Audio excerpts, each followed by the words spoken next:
All right, good morning, everybody. I'm going to call to order the Yamhill County Board of Commissioners formal informal session for April 13th, 2022. It is 10:10 in the morning, and I will go ahead and lead us in the flag salute.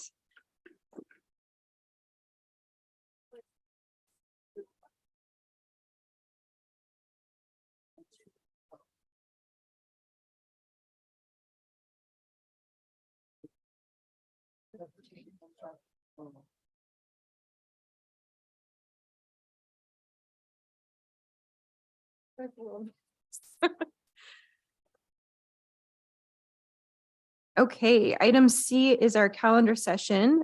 Commissioners, I added the Newburgh prayer breakfast is it this weekend? Next weekend, 4/22. Next week.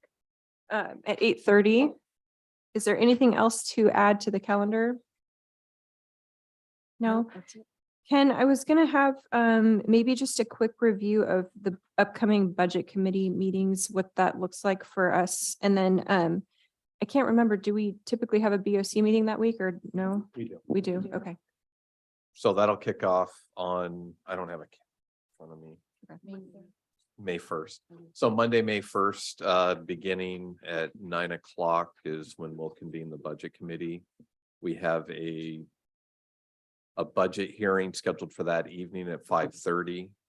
But Monday, Tuesday, Wednesday is going to be budget committee meetings. And then Thursday we'll have a regular formal. Normal session, okay. All right. Item D is our public comment. This time period is reserved for public comment on any topic other than an agenda item, a quasi judicial land use matter, or a topic scheduled for a public hearing. So if you're in the audience and you have general public comment, anything that's not on the agenda, please come forward. Are you Greg? Okay, perfect. Come on forward. And if you're online, please raise your virtual hand and we will call on you. Welcome. Sure. Thank you. And if you could please state your name and address for the record. Okay, my name is Greg Poupard. I live at 23333 Southwest Solar Drive, Willamina.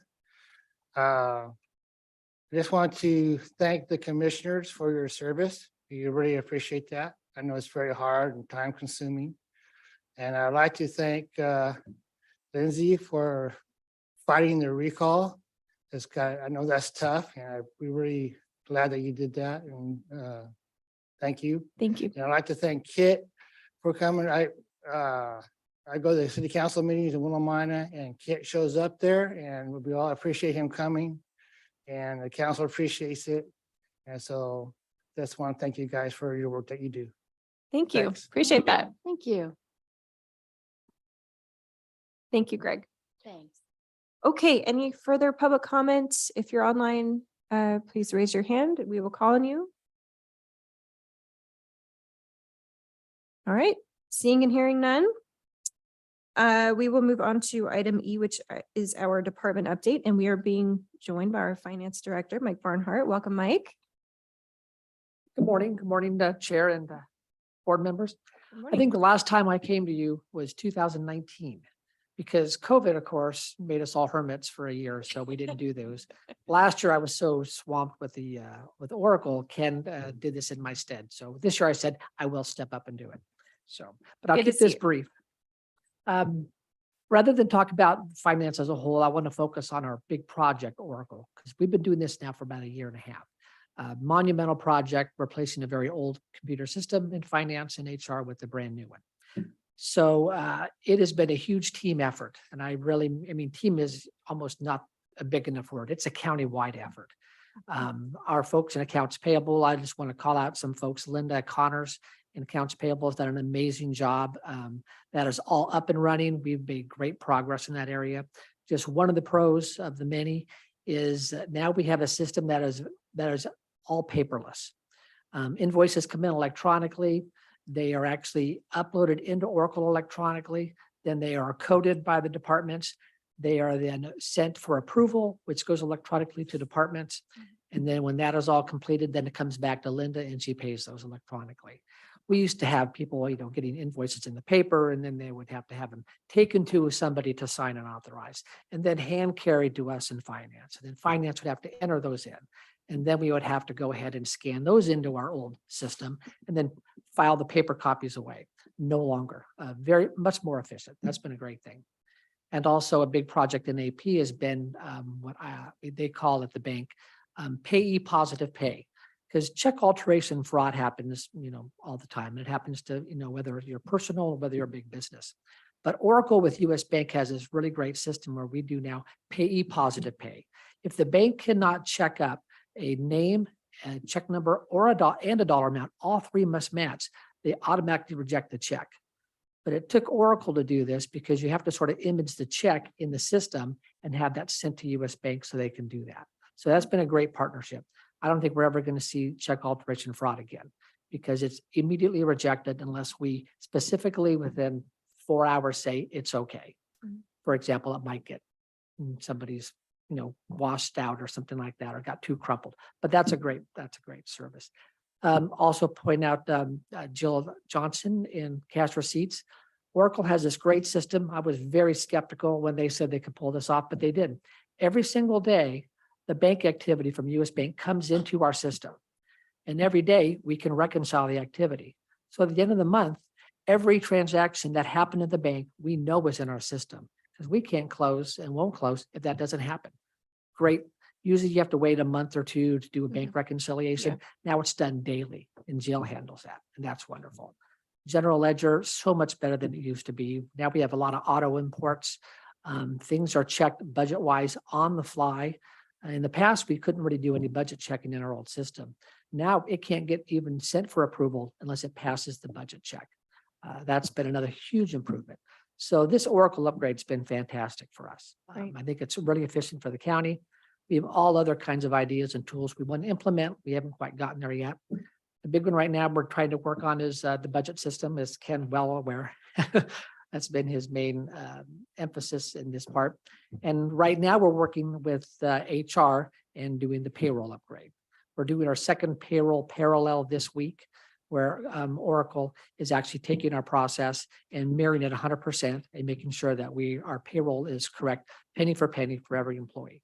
So we're working on the second parallel right now, and that's been good. HR has been hugely involved, of course, with making sure that all the data is there, all the employees in the right positions, all the structures in a good place. So that's been a huge help, and benefits should be hopefully a lot easier in the future using Oracle.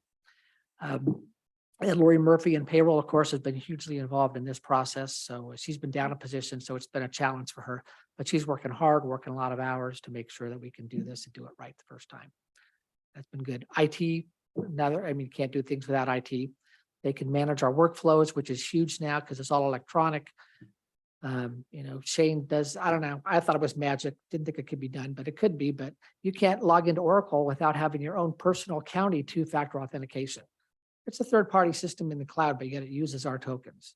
And that's great because no one can just take your password and your login and get into Oracle without having this on your body and knowing how to use it. So that's been wonderful. I know Ken's happy about the budget system. A lot of new tools hasn't had before, but that's been our whole life for the last year and a half. So we're looking forward to this coming to a close. Hope the goal is we'll get the payroll done soon here, and then a few more months after that, it'll stabilize and we can move on to other stuff. So we recently voted on a change to reimbursements. Has that been implemented, or how's that? Yeah, that just started. Okay. What we did is try to do that in 2 steps. Okay. Oracle does not support employee expense reimbursements going to the payroll, which I really do support because right now our current GEM system considers employee reimbursements as gross wages in the system. We have to back this out in some manner, and it doesn't work that well. So what will happen is your expense reimbursements will be done in Oracle. You'll put them in the system. They'll go through approval like normal. Then they'll come to us, and then you'll get paid that way, weekly versus during every pay cycle. Okay. And the good thing is once we get this electronic EFT system working in Oracle, you'll get those in your checking account automatically as well. There won't be any checks being issued. We're still working on that process. Okay. But that won't fully complete until we go live with payroll because the expense reimbursements follows the payroll Gotcha. process. Yeah. Okay. or the HR process, I should say. Well, and I was just gonna jump in because I know Mike's gonna be modest and understate, his whole involvement with this project, but I will say that this is, like we've talked about over the years, this is a huge lift. We're replacing our ERP system, our central nervous system for all the finances for the county. And it's really, Mike is really been the lead person on this project, and all the successes that we've had to date are directly a result of Mike's efforts and his expertise. And he's done an outstanding job in working with his team, and his team's done a great job. This has been a huge lift because, keeping in mind, we're replacing our ERP system while still we have to keep the airplane in the air. So we still have a parallel system that is a dated system. It was long overdue for replacement. So we're still having to do that, run this in parallel with a new system, doing the checks, doing the parallel, making sure that our data is right, doing all the user acceptance testing and everything. And Mike has really been the person who did the heavy lifting when it came to the ERP section, and was the project manager. And all the success that we've had with this project is directly attributed to Mike. And we're very lucky to have Mike with us here at the county. He does an outstanding job in our finance office, overseeing the finance office. And you've had some challenges and some staffing challenges. And we're about ready to get that back up to 100%. But Mike has done a great job and put in a lot of hours to make this happen. So I just want to say thank you. And I know he won't say it, but Well, thank you, Ken. We appreciate you, Mike. Thank you, Mike. Sure. That was all. Ken, I wanted to ask, so is there something that maybe behind the scenes you can describe how this is making life easier for upcoming budget meetings? Did it streamline things for you? I think when looking at, because like Mike was sharing, you have to look at it at three different modules. You have an ERP, which is our accounts payable, accounts receivable, contracts. And then you have the EPM, which is our budget module. Mhm. And then you have the HCM, which is our HR payroll module. So there's a lot of things that are streamlined when it comes to budget. In our legacy system and our old system gems, I'll just say that when I'm doing initial budget work, and I'll get really into the weeds as an example. So if I need to start projecting ending fund balance and starting to build the budget for next fiscal year, I'd have to go into the old system, run a report that then produces a report in the text file that I have to convert to Excel, which isn't an easy function, and then do all my work in Excel, and then do all my budget work in separate Excel documents. And then once I have that budget, then I'm basically just hand inputting into the system into to it. start building into gems. The current system, we're doing all this work in the actual module. We're able to run reports, see live data. We're getting this interface with our workforce. We're getting more realistic costs associated to what we're actually seeing in the general ledger, instead of a lot of forecasts or having to do a lot of workarounds and a ton of Excel work. It's actually happening in the module. Yeah.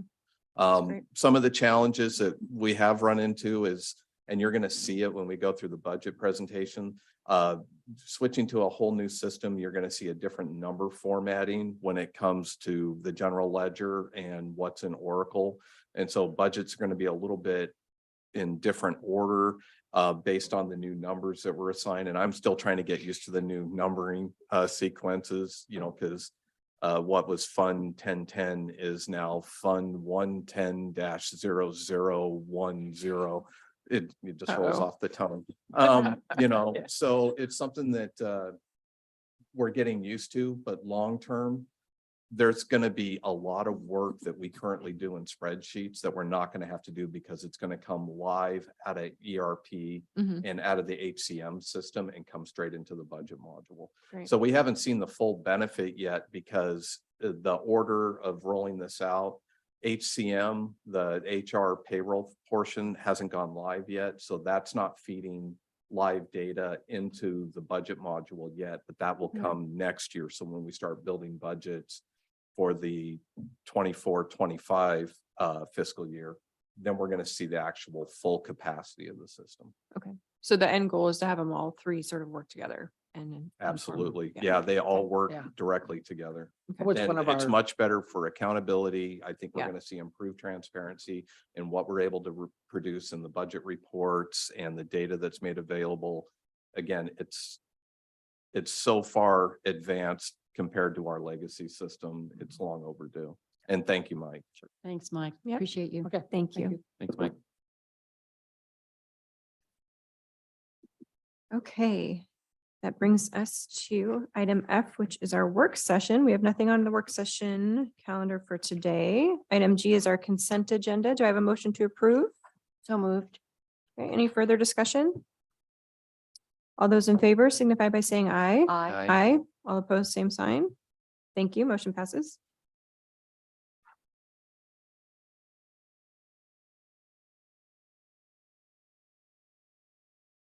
Let's see.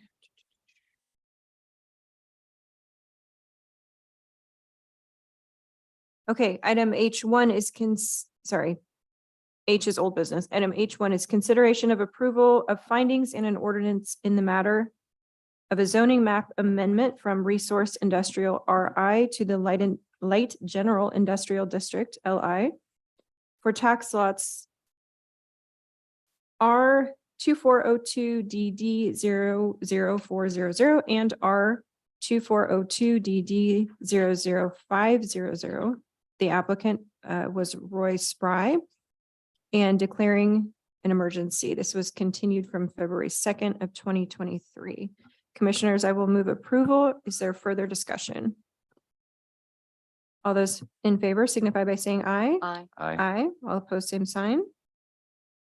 Thank you. Item H2. Wait. So that one was an ordinance, so we're actually gonna have to. Oh, we have to read the. Unless there's an objection. So before you approve it, I think we have to do the, By title only. only. There you go. I didn't want to say the word. So yes, unless there's an objection, I'll just read that by title. Sounds great. That's okay. All right. Mhm. Yes, and since it's being adopted as an emergency, I'll read it twice. Okay. Okay. In the matter of approving a zoning map amendment from Resource Industrial to the Light General Industrial District for tax lots R 2402 DD 00400 and R 2402 DD 00500, applicant Roy Spry, and declaring an emergency. Okay, there's the first. Here's the second. In the matter of approving a zoning map amendment from Resource Industrial to the Light General Industrial District for tax lots R 2402 DD 00400 and R 2402 DD 00500, applicant Roy Spry, and declaring an emergency. Now I move to approve. Okay. What happens to my old motion? It floats away. Okay. All right, I move to approve item H1. Further discussion. None. All those in favor signify by saying aye. Aye. Aye. All opposed, same sign. Thank you. Now the motion passes. Item H2 is consideration of approval of findings in a board order in the matter of upholding the planning directors, directors decision to approve planning docket. Actually, we need to edit the whole thing. Sorry, the title is, there's some errors in the title. It should read consideration of approval of findings in a board order in the matter of upholding the planning director's decision to deny the docket P 1622 tax lot number 4106-00101. The applicant was Aldous Howard. This was continued from March 30th of 2023. And I think we would just want to move this to next week. So you can, I went and double checked the board order. The title is the only thing that had the approval language confused, which is totally my fault. So it's up to you. You can just approve it with changes to the board order in the packet as you just read, or you can just kick it out and I'll fix it and send it back next week. That's Okay. fine too. Any Either way. objection to just doing an edited? That's approval? fine. Okay, so I will move approval of item H2 with the following edited language. Yes. Approval of findings and a board order in the matter of upholding the planning director's decision to deny planning docket number P-16-22, tax lot number 4106-00101, applicant Aldous Howard. Any further discussion? No. Okay, all those in favor signify by saying aye. Aye. Aye. Aye. All opposed, same sign. Great, thank you. Item H3 is consideration of approval of findings in a board order in the matter of upholding the planning commission's decision to approve planning docket number C-26-22/SDR-35-22 conditional use and site design review tax lots R 5434-02100, R 5434-02200, and R 5434-02800. The applicant was Daniel Depass for Corollary Farm LLC. This was continued from March 23rd of 2023. Commissioners, I will move approval. Is there further discussion? Okay, all those in favor signify by saying aye. Aye. Aye. All opposed, same sign. Thank you. Item H4 is consideration of approval in the matter of a board order declaring certain tax foreclosed property as surplus, authorizing the sale of the property by private sale, approving of an access easement over the property, and ordering distribution of proceeds. This is tax lot number R 3434-01190, and this was continued from March 30th of 2023. And I believe this is the Poverty Bend Road ending, correct? Yeah. Gun Club Road. Yes. But this is the one where we were talking about an easement. Do you remember Okay. that conversation? It was, This is the Bernard's Brothers offer. correct? yes. Okay. Yes. Okay. Correct. How do I describe it? I can log on and pull it up if that It's an works. extension of Gun Club Road that That, about 4 or 5 other properties access before it terminates, I think, in what is the Bernard's Brothers property. So Mhm. this easement is in order to make sure that those other properties along that strip continue to have access. okay, because I was thinking, didn't we talk about a Poverty Bend Road one for Bernard's? It's Gun Club, then I think you cross over 47 and it's that extension. Okay, so it's one and the same. It is, yeah. Okay. Yeah, I don't know that it's actually ever been considered part of Gun Club Road, but I think it's sort of looks that way on the map Okay. and may have even been identified Okay. like that on the map. But yes, it is that little extension across 47. Right? Yes, I'll go with that. Okay, do I have a motion to approve? So moved. Any further discussion? None. Okay, all those in favor signify by saying aye. Aye. Aye. All opposed, same sign. Thank you. Motion passes.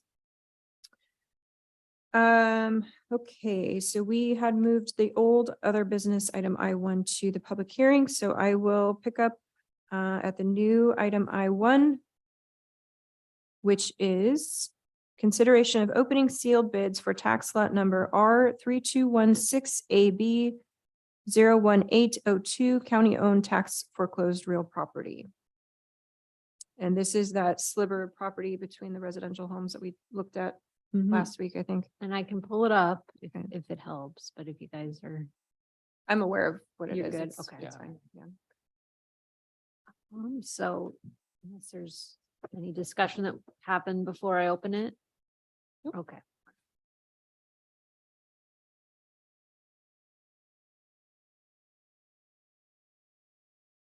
So this is from the Stellwagen Family Trust. And the bid is $250. Her name is Gina Stellwagen. And I do believe that is the property owner just to the right. The tax lot 400, I think it was. Is that 400? And the neighbors agreed that was made the most Yes, sense. according to Okay. Noelle, yeah, the neighbors all were in agreement that it should be their property. Okay. Commissioners, I will move to accept the bid regarding tax lot number R 3216 AB 01802. further discussion? None. Okay, all those in favor signify by saying aye. Aye. Aye. All opposed, same sign. Thank you. Motion passes. Thank you. That was easy peasy. Thank you. Okay, item I2. Consideration of approval of a contract agreement between Yamhill County and North Saniam Paving Company for the Yamhill County 2023 overlay project in the amount of $2,617,716.60 effective upon May 15th, 2023 through August 15th of 2023. And commissioners, we approve the intent to award this contract on March 16th. There were no protests to the award, so this is the contract in before us. Do I have a motion to approve? So moved. Any further discussion? None. All those in favor signify by saying aye. Aye. Aye. All opposed, same sign. Thank you. Item I3. Consideration of approval of a contract agreement between Yamhill County and K&L Industries for the 2023 Albertson Road pavement repairs project in the amount of $274,250.08 effective April 6th, 2023 through June 15th of 2023. And again, we approved the intent to award this on March 23rd. There were no protests to that award, and so this is the signed contract. Motion to approve? So moved. Further discussion? None. All those in favor signify by saying aye. Aye. Aye. All opposed, same sign. Great, thank you. Item I4 is consideration of approval of a license agreement between Yamhill County and the American Legion Hall for the temporary placement of the Carlton ballot drop box at the Carlton American Legion Hall effective upon full execution. As a former resident of Carlton, I can just describe this. It was at City Hall, in front of City Hall. It's now going to be placed temporarily across the street, almost directly across the street at the American Legion. I did verify with our county clerk, Carrie Hinton, that all security measures that were in place at the City Hall location will remain at this new temporary location. Carrie is also going to work with the city on making sure that we have signage if possible to make sure that residents know that, when they drive by and see that it's gone, where to go, because you don't always notice the obvious things in town. So, and I just want to thank Daniel Schriepel, who is the commander of the Carlton American Legion Hall, for being accommodating to our needs. So I will move approval of item I4. Is there further discussion? None. Okay, all those in favor signify by saying aye. Aye. All opposed, same sign. Great, thank you. Item I5 is consideration of authorizing County Council Christian Murnish to sign the final participation forms and related documents to include Yamhill County in the proposed national opioid settlement agreement between litigating parties and Teva, Allergan, CVS, Walgreens, and Walmart, settling and releasing all claims against the named parties arising out of a federal multi-district opioid litigation. So Christian, I just had one question on this. This is, in terms of dollar value, this is above and beyond what we've already received or are receiving. Yes, Okay. there were 2 settlements last year. This is the next round of settlements. There are several others that are still in litigation, and I expect there will be additional settlements forthcoming. The structure of this settlement is similar to the one from last year in terms of the allocation of funds between the state of Oregon and local cities and counties. All told, and the time over which these payments are going to be made differs for each of the settlements. But the grand total of Yamhill County's share of these settlements, I believe, is just under $1.5 million. So it's not insignificant, but it is paid out over time. Okay. And same parameters on how we can use that money with this. Yep. Okay. Yeah, for opioid related treatment and mitigation purposes. Great. I will move approval of item I5. Is there further discussion? None. All those in favor signify by saying aye. Aye. Aye. All opposed, same sign. Thank you. Motion passes. Thank you. Thank you, Christian.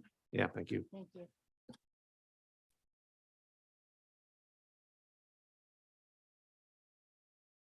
Okay, item I6 is consideration of authorizing the Department of Community Justice, YCDCJ Director to submit 3 Criminal Justice Commission or CJC specialty court grants to support Yamhill County Adult Recovery Court, Court Coordinated Services, Behavioral Health Court, and Juvenile Drug Court for the 2023-25 biennium. And commissioners, as it states, these are grants for our specialty courts. The Lipstick executive team met last week, I believe. And obviously unanimously supports these and will recommend them to the full board. So I will move approval of item I6. Is there further discussion? Yes, Chair, I just want to say how important these jail diversion courts are. We have one of the oldest in the country here in Yamhill County, I believe the first in Oregon. And I want to thank, Judge Collins and Judge Easterday have worked for years to make this a priority. Judge Wiles is doing that now. And as a participant in the policy committee, we see how seriously they take this, the stakeholders, Provoking Hope and all of the other stakeholders in making sure that the folks who are going through this rigorous 2-year program as a diversion from incarceration are really turning their lives around. And I would recommend to anybody who's never been to one of the recovery court graduations to go listen to the stories, look at some of the sanctions. When people mess up, our judges are very quick to say with their tough love, you need to be sanctioned to incarceration for 24 hours or whatever. But it's a rigorous program. And the folks who do this get their kids back, get their lives back, they're clean and sober, and then they lead the next group through recovery. So I can't say enough about how important and want to thank Eileen Jacobs for her tireless work in this. There's a very committed group of people who've been working on these for years. Yeah, well said. Okay, did I move approval? I think I did. Yes. Any further discussion or No. questions? Okay. All those in favor signify by saying aye. Aye. Aye. All opposed, same sign. Great, thank you. Motion passes. And that is due on 4/17, so that will get to Jessica just in time.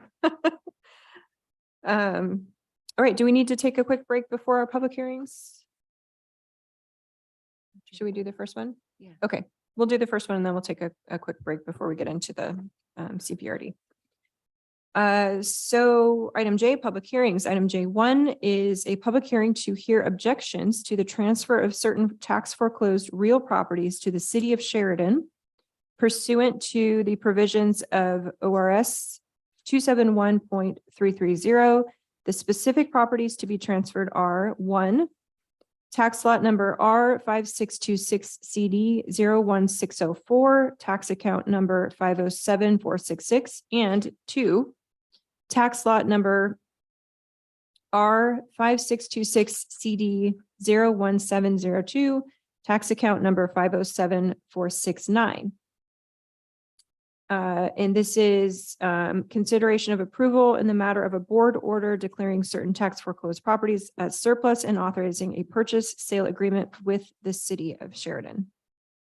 And commissioners, if you recall, we did approve a bid of 5,000. It was so.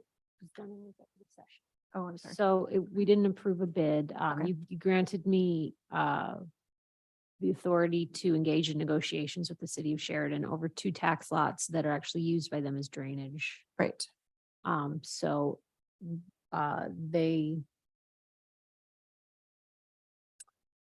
they did offer $5,000 and the board gave me the direction that to move forward with a deed to convey that for Okay. $5,000.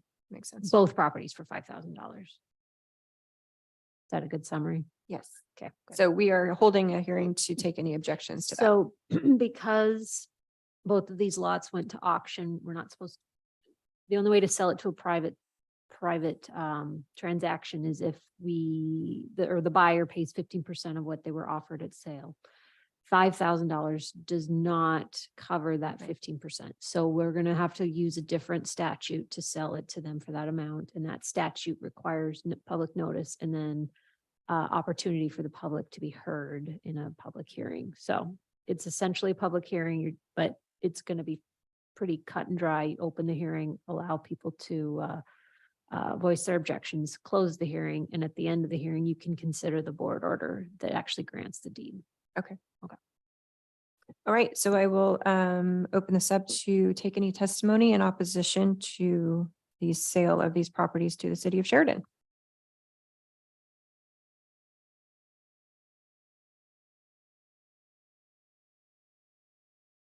Okay, seeing and hearing none. We'll close the hearing and okay, we want to make sure that's not, okay. Okay, commissioners, I will move approval of the board order declaring certain tax foreclosed properties as surplus and authorizing a purchase sale agreement with the city of Sheridan.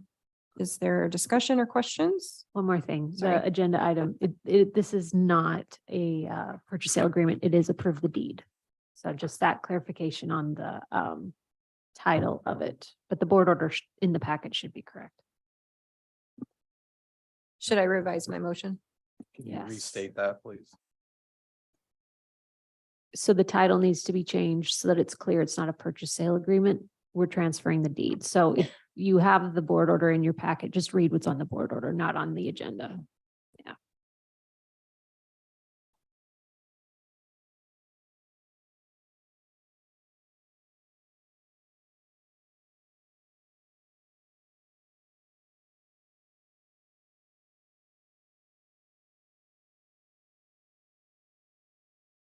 I think this is it. Let's see.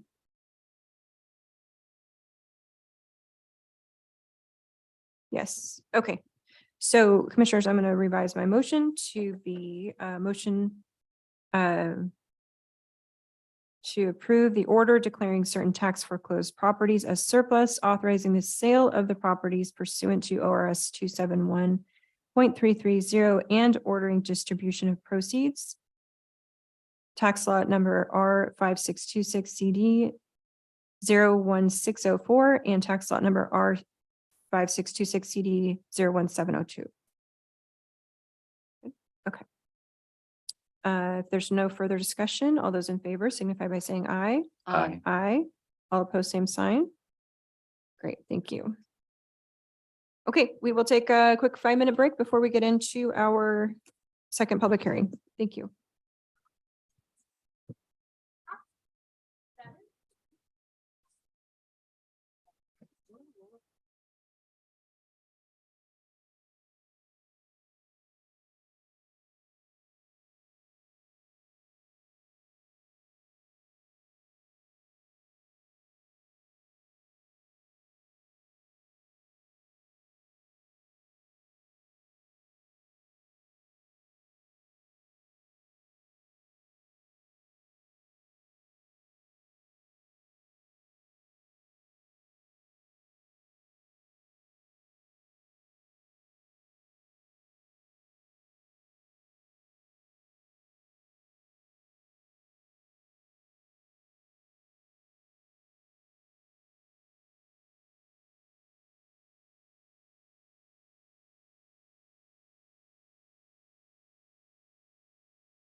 Oh, my.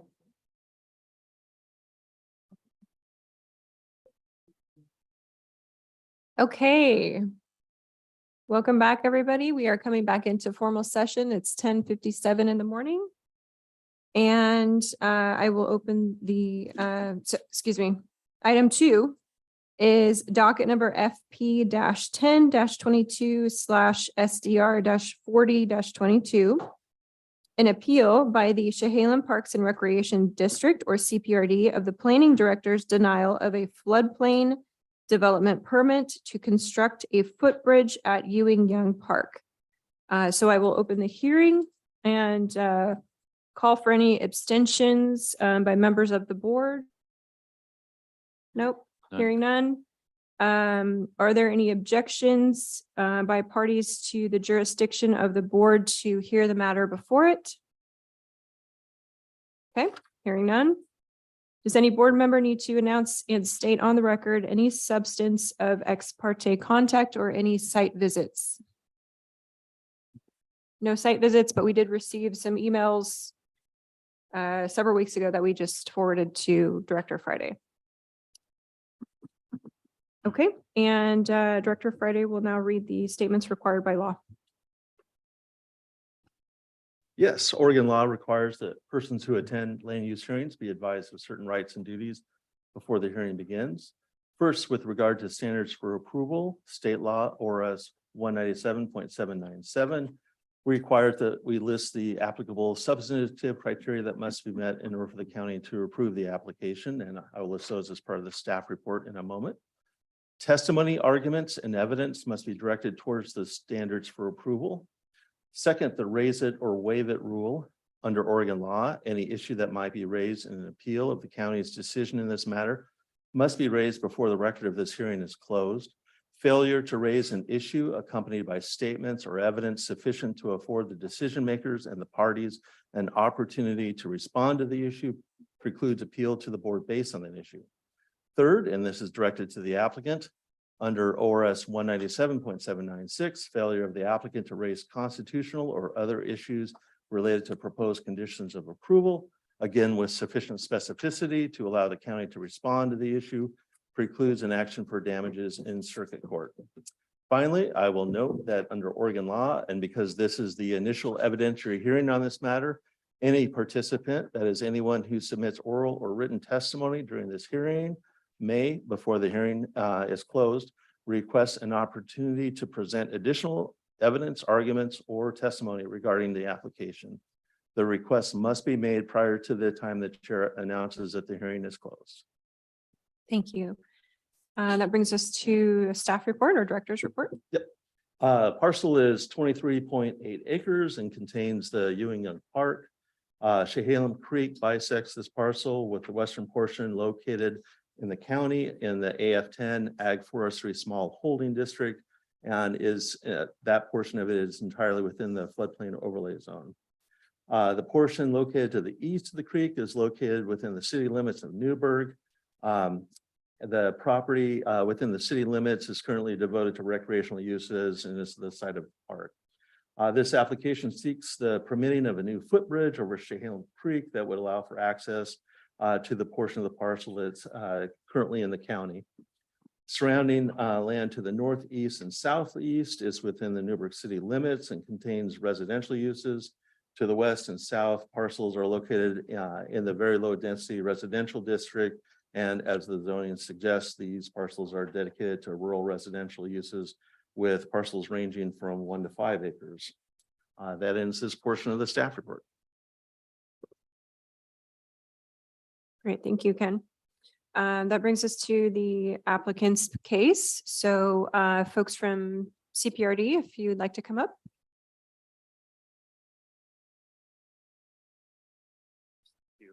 Welcome, and if you could state your name and address for the record. Yes, my Appreciate name is John Champlin. I am a design consultant with ND5. We're located at 9450 Southwest Commerce Circle, Suite 300 in Wilsonville. Ken, should I enter this information now and hand it? Okay. That's some new information.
And was this the information that was already provided? Okay, What we got yesterday? that's good because Yeah. it's hard to read while we're trying to listen to you. Right, we emailed it this week. Okay, Yeah. sounds good. Got Thank it. you. Thank you. You're welcome.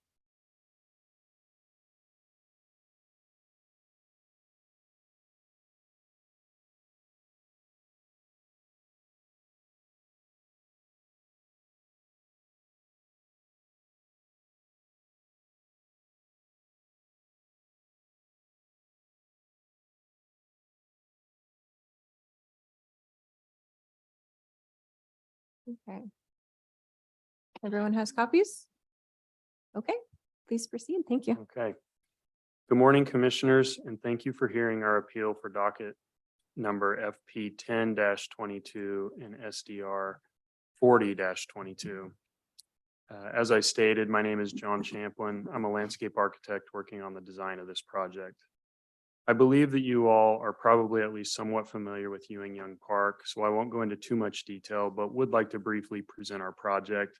I also have our site plan up, which shows the context of where our proposed bridge will be across the creek and also in relation to the western property line. Ewing Young Park currently includes a skate park, play equipment, picnic shelter, 12-hole disc golf course, BMX track, RC track, restrooms, internal walking path system, and a dog park. The full 43-acre property was purchased by Chehalem Park and Recreation District in 1977, and the park has added these improvements throughout the years to serve the surrounding community. Chehalem Creek bisects the park and currently cuts off roughly 11 acres of parkland on the west side of the creek, rendering it inaccessible and unusable. This lack of access has led to homeless encampments, trash accumulation, and invasive plant species overgrowth, which CPRD cannot address. The urban growth boundary and city limits of Newburgh also follow the center line of Chehalem Creek, placing part of the subject property within city limits. A land use application was filed with the city concurrently with the Yamhill County application, which the city has approved on the basis that this project is a park improvement. This project proposes the development of a pedestrian footbridge across Chehalem Creek, granting CPRD access to monitor, maintain, and improve this area for the benefit of the surrounding community. The Ewing Young Park Master Plan, which was completed in 2018, identifies the 11 acres of land as an area to expand the existing 12-hole disc golf course into a full 18-hole course, along with a circular internal walking path. This type of low-impact improvement will require minimal clearing of existing vegetation. However, the detailed design and development of this future expansion is not included in this land use application. The land use application for a footbridge over Chehalem Creek was denied by Yamhill County because the planning director has deemed the project a transportation facility, when in fact, this is a park improvement. The county's decision quotes the LUBA 2018-061 ruling, which states that trails or similar transportation facilities are not defined as an allowed use in the AF10 zone and defines a transportation facility as referring to any physical facility that moves or assists in the movement of people and goods, excluding electricity, sewage, and water. Our project is not a trail, but rather a park improvement, allowing for pedestrian access that will remain internal to Ewing Young Park. Trails and parks are two distinctly different land uses. Parks are an outright permitted use in the AF10 zone, according to Yamhill County Zoning Ordinance 501.02E. And pedestrian pathways and access ways are essential to the development of parks. Parks are specific areas, while trails are meant to transport pedestrians, bikers, hikers, equestrians, or similar users from one location to another over long distances, often many miles, but have no other purpose. The Yamhill County zoning ordinance states, quote, "In areas immediately adjacent to urban centers, the AF10 district is intended to be a transitional zone between F10, EF20, 40, and 80, and AF20, 40, and 80 districts, and higher density VLDR and LDR districts or urban districts identified in city comprehensive plans," end quote. None of these lower density agricultural districts are near this property. So if the concern from Yamhill County is that the park improvements will remove farmland out of production as stated in the zoning codes, that is not the case here. Nor is this a trail dividing valuable farmland. The vast majority of permitted uses in the AF10 zone require vehicular driveways, access roads, pedestrian pathways, parking areas, or similar improvements, all of which are within the planning director's definition of transportation facilities.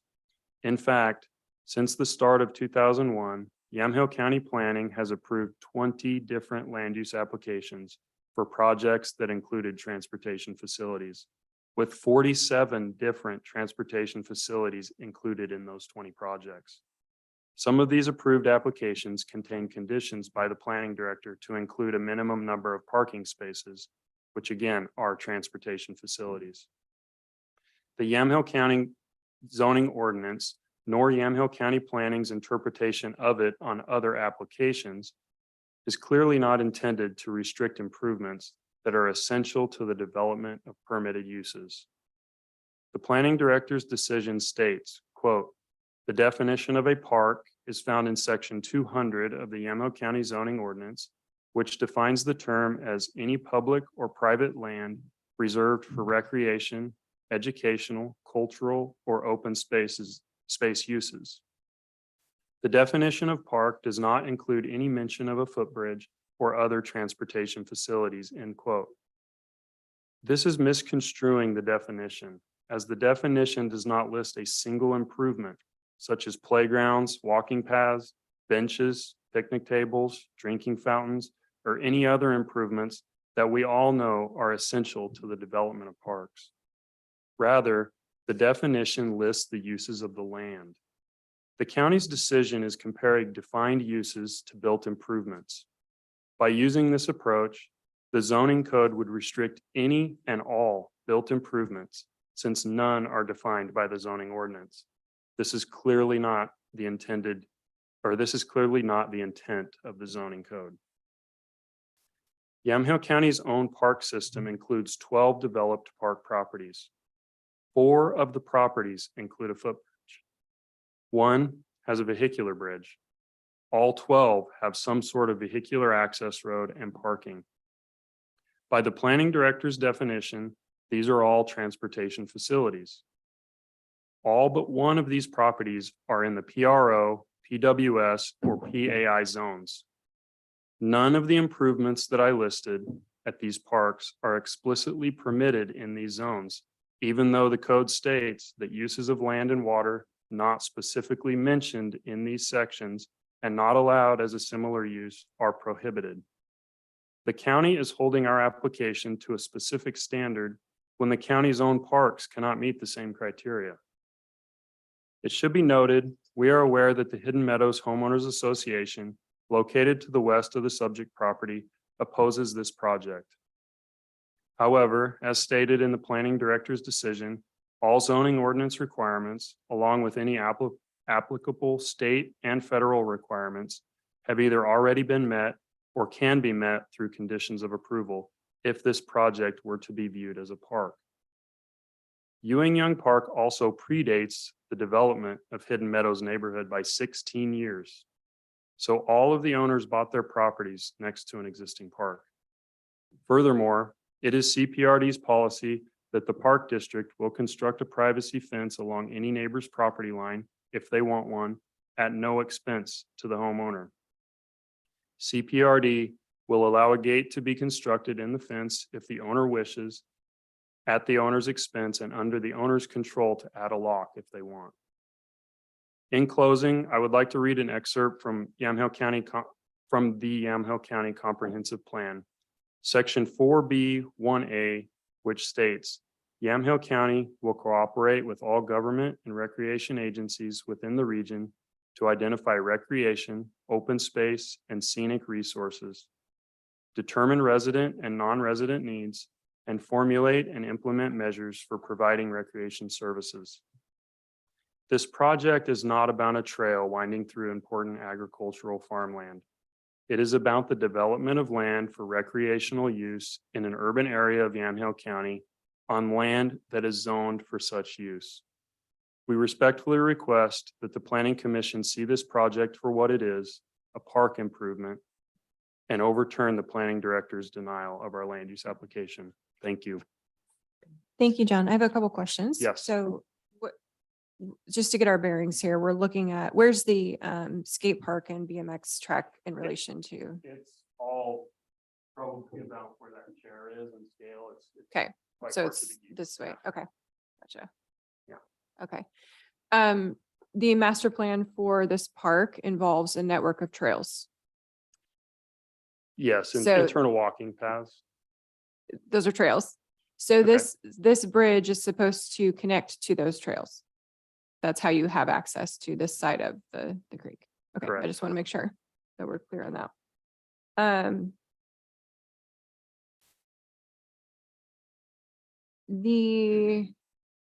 I'm a little unclear about the access issue because in your opening statement, you said that homeless encampments have cropped up in that back part. So if they have access to that land, how does CPRD not have access to that land? Honestly, I'm not sure how they're getting there, probably trespassing across private property, possibly wading across the creek. But that's not really an access point for park maintenance. Okay. In the summertime, I'm not familiar with this creek. Is it possible to have access to that side? If the creek is lower? If you want to get your feet wet, Okay, there's so no it's way to walk constantly across wet. Okay. dry, no. Okay, I'll save the rest of my questions for later, but commissioners, any questions for John? Oh, my question was again, access, if homeless encampments are there, how is CPRD not able to, and how are they there, existing there? That was my only question. Maybe we can get clarification later on. I will say the full west side of this parcel is landlocked by private property, which CPRD can't cross. But I don't know if that's where they're gaining access. Honestly, we don't know how they're gaining access. See, and then in the comments from the neighborhood association, it's the homeless camps are on the park side. They can see it across. But then the answer from CPRD is no, we can't get to the other side, but the homeowner says it's on the park side. And then the answer from CPRD is no, we can't get to the west side. And it's not the west side, it's the park's side. At least that's my understanding from reading the back and forth on the. from- Right. Okay, so there's a question over access, but we'll kind of flesh that out as we go along. Okay, so if there's no further questions for John, I will have testimony in support of the application. So Thank you. Thank you. thank you, John. Thank you.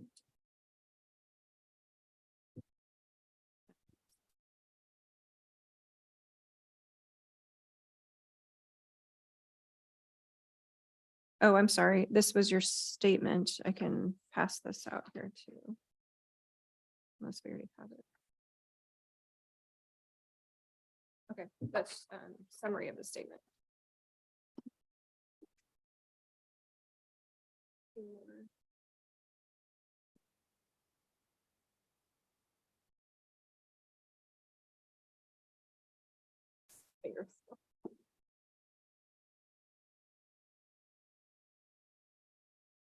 Okay, so if there is further testimony in support of the application, please come forward, or if you're online, please raise your virtual hand.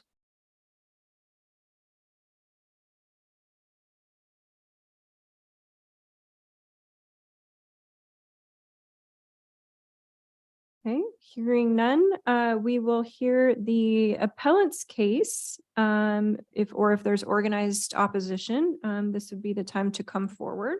So I have some. Is there a formal opposition? No? Okay, I'll just go through I the, think, I think we have a head nod out there. yes, I have the testimony. I just wanted to know if there's an attorney or someone that's representing. Okay. Okay, so we will move to testimony in opposition. So I have a Mark Hogard first.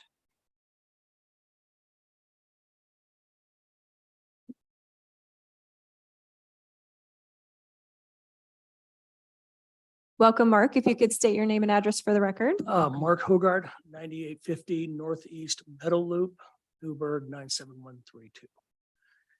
Okay, new to this. First of all, I would like to everything postponed on the appeal until we get a full site plan to see what is actually being done. If you're going to build a bridge, why not include the whole entire plan of the 11 acres? You're going to be cutting trees down and affecting all the habitat that goes through there. So that's my first one. And then, I'm going to talk more about the safety. I live right where the bridge is going to dump right into within about 20 feet of my yard.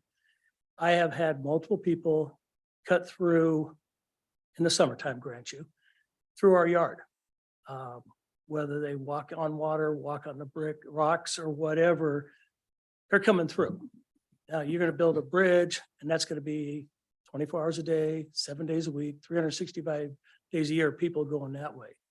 Fence is a great idea until you look at the migratory path of the deer. I have herds of deer going through my yard daily. And when I say daily, I mean all hours of night and day, they're cutting through there.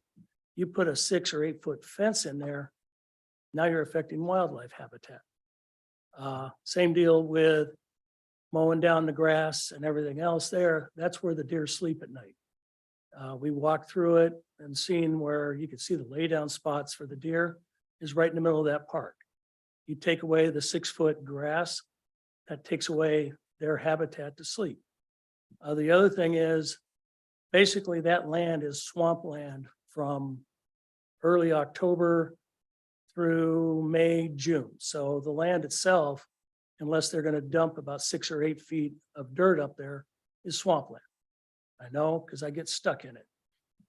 My yard's the same thing and I'm 20, 30 feet above and I can't mow half my yard until late May, early June because of the water. So that's a couple problems. That's pretty much what I have to say. Is, basically it's going to be a highway with people crossing over. Also the noise and, the impact to our neighborhood. It's bad enough with the park and the speakers and everything else, because you feel like you're living in that park. But you move that park another 200 feet closer, it's going to be right in our backyard. So that's about all I have on that. Mark, a couple things. So when you say people are migrating through, where are they going? What's the? Dundee or west of us. So they come, Okay. like the one couple I remember explicitly, they were loaded down with groceries. And they thought it'd be a nice shortcut instead of walking out and around. They're walking through my backyard as I'm out there mowing. I'm going, what the heck? And they said, well, we just thought we'd take a shortcut. And I'm going, well, okay, if you go up there, go up to the street, go around and you can get out that way. But yeah, they just walked right through. I had furniture stolen out of my yard because someone wanted some Adirondack chairs and I looked out there and they were gone. one morning. So my big fear is you put a walking path there. You're gonna have homeless camps that no one does anything about anyway, but they're gonna be in my yard. Then they're gonna really start taking stuff from my neighborhood. My neighborhood is generally older. And it's not safe for them. Because you're gonna have people crossing that bridge anytime, day and night. Yamhill County is not gonna come out and service it. I mean, my wife has dementia and disappeared. And it took 35 minutes for Washington County to get there. Eugene says, hey, or not Eugene, Newburgh said, hey, it's not our neighborhood, not our problem. And, I found her 30 minutes later, the police showed up 45. So what's going to happen at 2 o'clock in the morning when I call Yamhill to come down and take care of that problem? And the same with the fires we had last summer. Newburgh left a sticky note at my front door, saying, give me a call. We've got some fires down in your forest down there. And I'm going, really? They can't service that from their side. Yamhill didn't even bother coming out. But I understand it's a park property and I'd like to see it cleaned up, but you put a bridge in there, the police aren't going to patrol it. The park's not going to patrol it at 2 o'clock in the morning. And the homeless camps or just kids partying, because I've seen that on the east side, is you've got little campgrounds, the swimming holes there. They have little fires built where the kids have gone down, I guess they're kids, and set up theirs. Plus you look at the trash in some of the gullies that have dumped there. There's tires, there's all kinds of trash that no one's picked up on the side that's already the park. What's going to happen on my side? Yeah. So, Well, sorry to hear about your wife, yeah, first of all. no problem. I think that your concerns about the maintenance of CPRD's parks is broadly felt among the users and taxpayers in that area.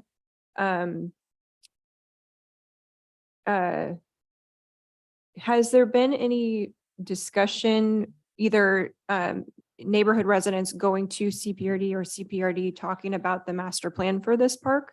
That's the other half of the story is I've lived there 15 years. And the first time I heard about it was when I caught the surveyors walking on my property without asking to mark out the land. They're trying to figure out where the stakes were. And that was the first I heard of it. Looked at it, saw this plan. It looked like they had trails and bridges coming off this thing in their master plan. So that's going to be a long trail, not a circular trail. According to the one plan I saw, there's going to be another bridge at the other end, which connects to the Willamette Trail that's in the future. Mhm. So that becomes, this is a transportation trail, bike trail, whatever in the future. That's why I want to see a master plan. Because if they put a second bridge in there, then it becomes a trail of transportation. But no, we never got communication. I was one of two neighbors that got a letter a couple months ago about the hearing. But when they talk about stakeholders, I lived there 15 years. The county, the rec district never came and said, here's what we're thinking about doing to your neighborhood. Do you have any input? Never heard it. Now, Okay. did I get a mail or did I get lost in the mail? I don't know, but I was never brought in as a major stakeholder in the impact and said, hey, we're going to do something to your, this park finally. Do you have any input? Which, I'd have the input one way or another, but because it'd be nice to see it cleaned up. It's a fire hazard Yeah. right now. Okay, that's helpful. Thank you, Mark. Any further questions? Yes, I do have a couple of questions and maybe Ken Friday, if you could weigh in on this regarding notices to neighbors, is that something that would be the impetus would be the county or CPRD? If it's the master plan, then that would be CPRD. Mhm. But in terms of, If it's the floodplain, then we send out notice to neighboring property owners within 500 feet of this the parcel. And we did get response from, so. okay, thank you. And one more question, sir, regarding if you could sort of paint a picture for us in terms of what you're seeing as far as whether it's disrepair, whether it's debris, whether it's access trespassers. Can you describe what that is like from your side, looking at the park side?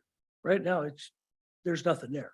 The only thing I've seen when I've gone through and walked the area, you'll see some trash, but there's nothing else on there because they haven't been able to get over regularly. Where I've seen the trash is on the other side, the actual park itself. You'll walk up some of the trails, best way to describe, there's a trail that kind of cuts into a gully and the bank above. People have been dumping trash and garbage down that hillside. Now, I don't know whether it was the city, whether it was personal people backing their trucks up and dumping it. But like I said, there's tires, there's trash, bulk trash all over that. And then you look at the fence lines around the park, they're never taken, maintained. They've got stuff growing in them, they've got stuff blowing up against it, but they're not maintaining it. And, you know, you think about the size of this bridge, that money would be well spent maintaining the parks, not adding to their load of things to do. It's helpful. Thank you. No argument here. All right. We will move on to next up. I believe I'm saying this correctly, is Mark Butterfield?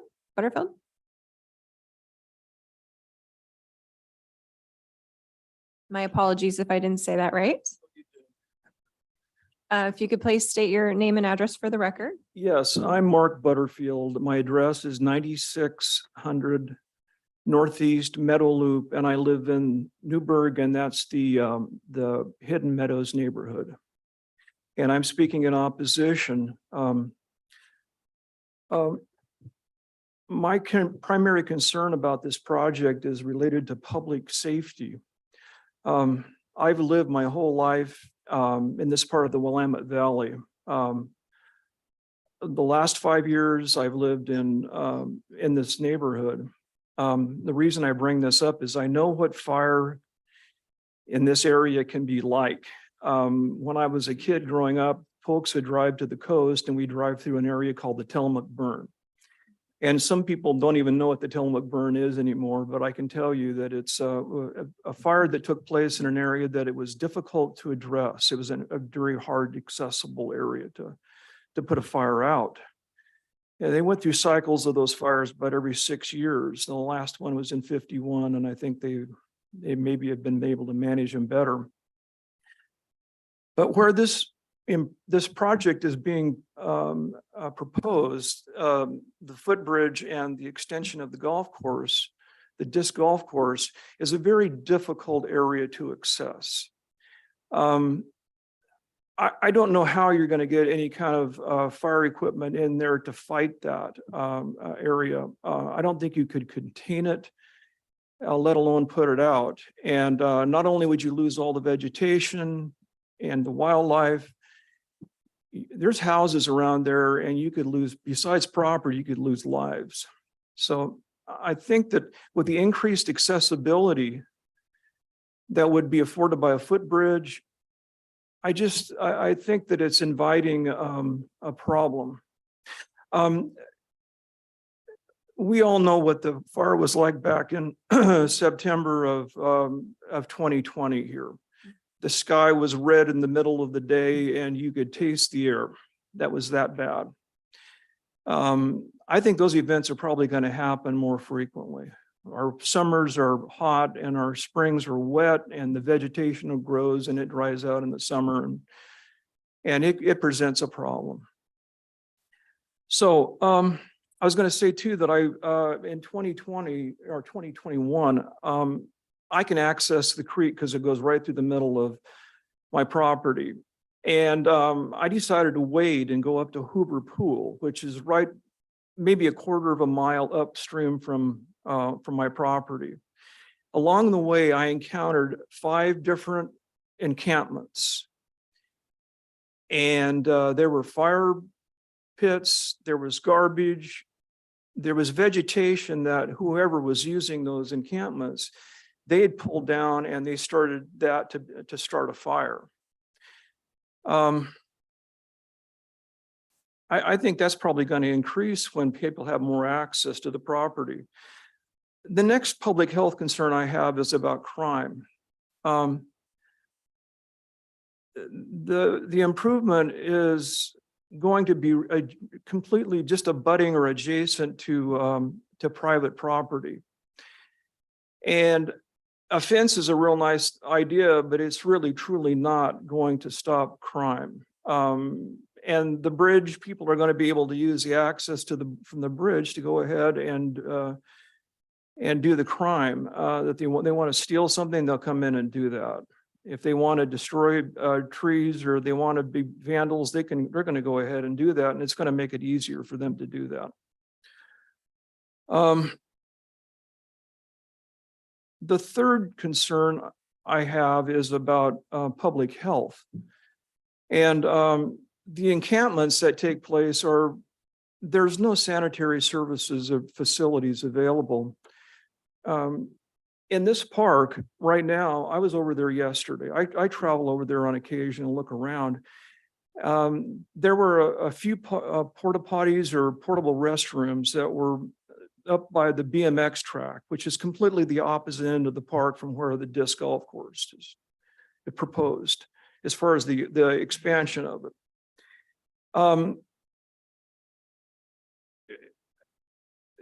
There's not a whole lot of restrooms on the disc golf course. I don't think there's any. I think the only restroom, the only sanitation facilities that are available are up by the BMX track. So human nature being as it is, I don't think that people are going to stop the middle of their disc golf match, travel several hundred yards to use the restroom, and then come back down and resume their match. It just doesn't happen. I've been on enough golf courses. I know what happens. Same, not very female friendly. Yeah.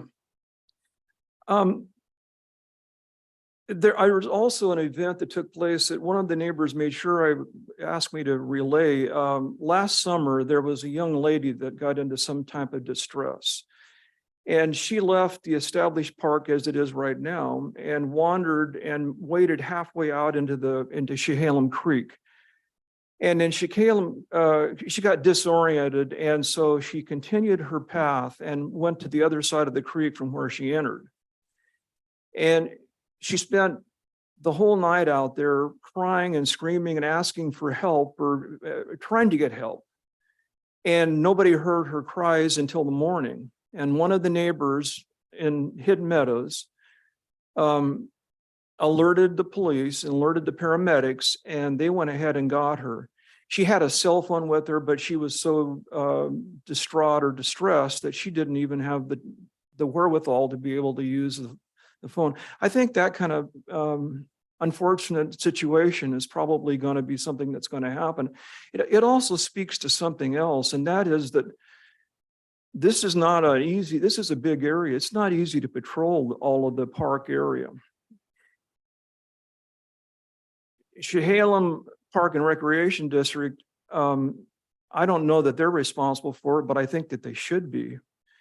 They have no signage that says no camping, no fires, no fireworks.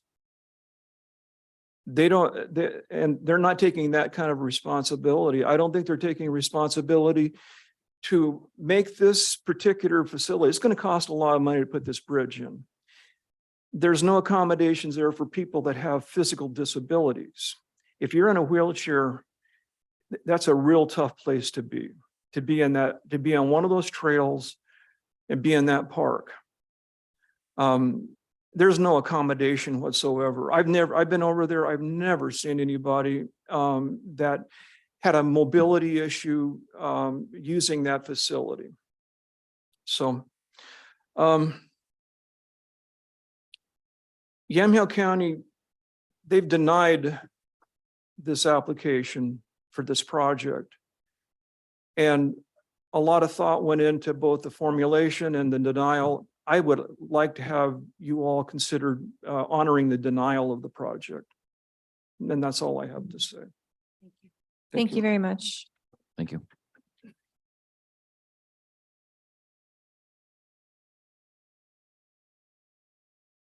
Okay. Next up we have. I apologize. Is it Barbie Williams? Okay.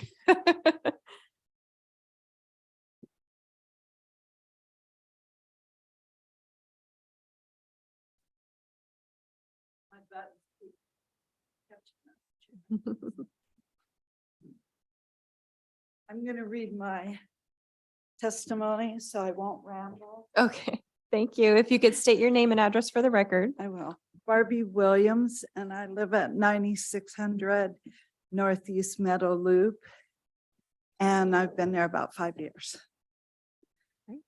So when we bought our property, we started with a list of what was really important to us to use in the process of buying a home to spend our golden years.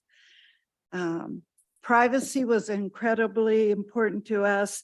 We moved from a very busy area in Southwest Portland, bordering on the inner city.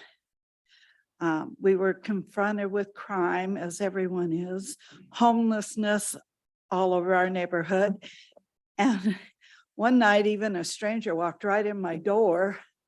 I didn't have it locked, and he felt like he belonged there. And it took us a while to get him out, but we did. And so when we moved here, we're looking for that, not to have those things happen. We knew by the zoning of the area around the Newburgh property that we should be able to enjoy the deer, gaze across the creek, and breathe in the peace of all our trees. Resting in the quiet behind our house was an extraordinary blessing for us. The AF10 zoning has not changed since we moved there. And I was comforted by the fact that if the zoning were to change, it would go through a serious process and give us an opportunity to consider the change and the reasons behind the request. The zoning for any property doesn't just drop from the sky. City, county, state regulations come into play. Testimony, notifications, and input from many entities are considered before the zoning is established. It is important. Zoning protects the homeowners from unforeseen ramifications when someone new moves in and wants to make changes that will affect the livability of your neighborhood. Zoning means nothing if it is not honored. I believe it is a responsibility of the planning department to protect our property, to enforce adherence to allowable projects for our zoning, and to have the wherewithal to not bend or change the intent of these zoning laws. And I want to say, nobody's going to be totally happy, whichever way this goes. But I think that your responsibility is very serious. And I am new to this area, and I'm going to trust you guys to really look at all the facts and make a good decision. I want to thank you for your time and your attention. Thank you, Thank you. Mrs. Williams.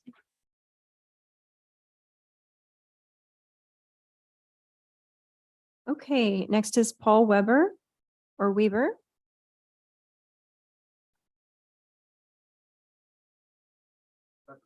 Weber. I had it first, the first time. If you could please state your name and address for the record. Yes, Thank you. My name is Paul Weber. I live at 9900 Northeast Meadow Loop, Newburgh, 97132. I am a resident of Yamhill County. My property borders the Ewing Young Park, which is adjacent to that 11-acre parcel that we're talking about. In addition, I'm the president of the Hidden Meadows Homeowners Association, which consists of 23 homeowners that are also on that west side of that 11-acre parcel. The Homeowners Association has already provided a letter to both the county and the city listing all of our concerns. And so I'm not going to bother repeating that. Or reading that again. Yesterday afternoon, we received a response to our Hidden Meadows homeowners letter from Parks and Recreation. Didn't get us a lot of time to go through it, but yet they did reply. We read the letter from the Parks and Recreation, and they still have not adequately addressed all of our concerns. Although we appreciate the response letter, it could have been more timely. We actually didn't appreciate some of the comments that were made in regard to a footbridge having less of a footprint and less of an ecosystem impact than the housing that was developed in our neighborhood. In fact, this couldn't be farther from the truth. Give you a little history. In the 70 years prior, when it was farmland, it was actually cattle and grasslands. And there was so much runoff of pesticides and fertilizers that the Chehalim Creek was actually green with algae. So the best thing that ever happened to the creek area and the fish and the wildlife was to replace the farmlands with homes. For most of the responses from that letter, I guess we can say we agreed to disagree with the comments.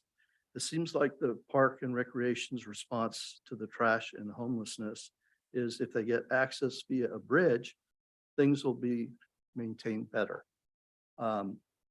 We have asked in our homeowners association letter that for a security plan. If I don't know how this is described, but if you think of it as a very blind park, there's very tall vegetation and trees. They would take down some trees, build a footbridge, and there is no site access from any of the main park. So we asked them for a security plan. The only thing that they've responded is, oh, we talked with the Newburgh Police Department and they don't have any issues. Well, it's not their land, it's the county land. There's been no effort to reach out to the Sheriff's Department, which would have jurisdiction in that area. And as a blind area, I can't see the sheriffs putting together a plan. So I would request that if whichever way this goes, that the park would be required to have a funded security plan with the Yamhill County Sheriff's Department to ensure the safety of our neighborhood.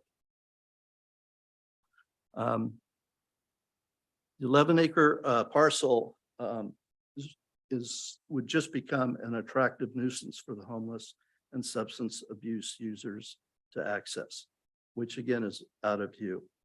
And the city already has problems keeping their current parks under control. Drugs, needles are frequently found at Memorial Park, which is right next to the police station. And we know this because the Rotary Club organizes park cleanups with the city public works, as well as the George Fox students. They do the same thing on a regular basis. During the worst part of the pandemic, the Hoover Park was unsafe with a lot of crime and drugs, same thing.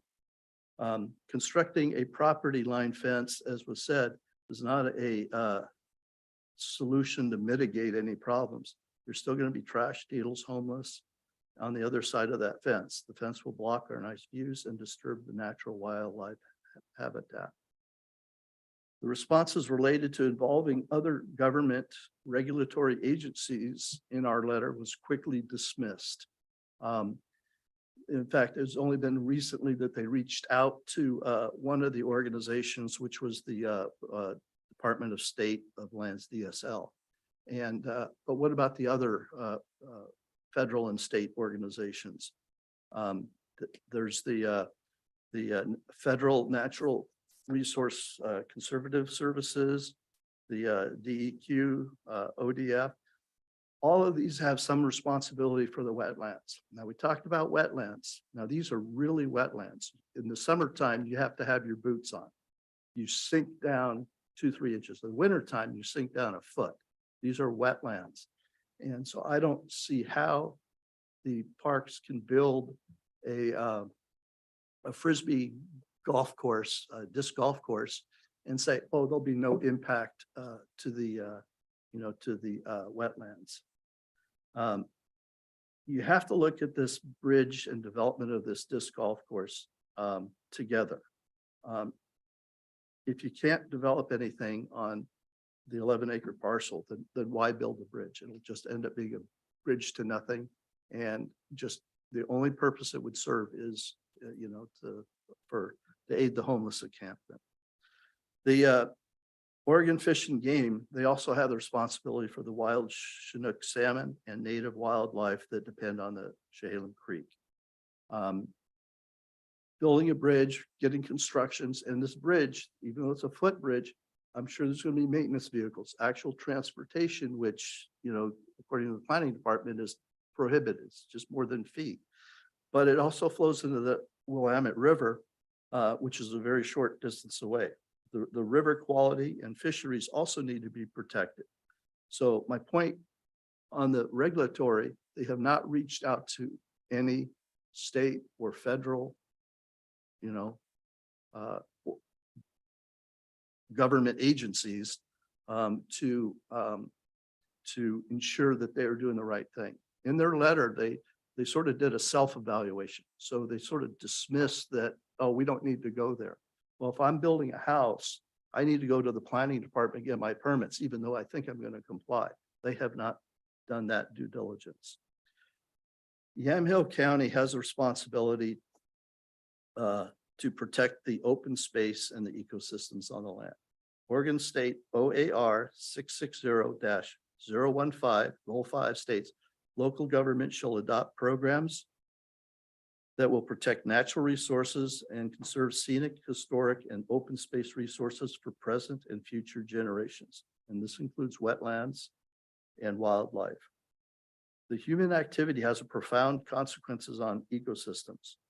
The Park and Recreation application has not provided an independent environmental impact study for building a bridge and protection of the 11-acre parcel, which is a floodplain, vegetation, and animal ecosystem. They self-evaluated that they don't need that. They have not, again, reached out.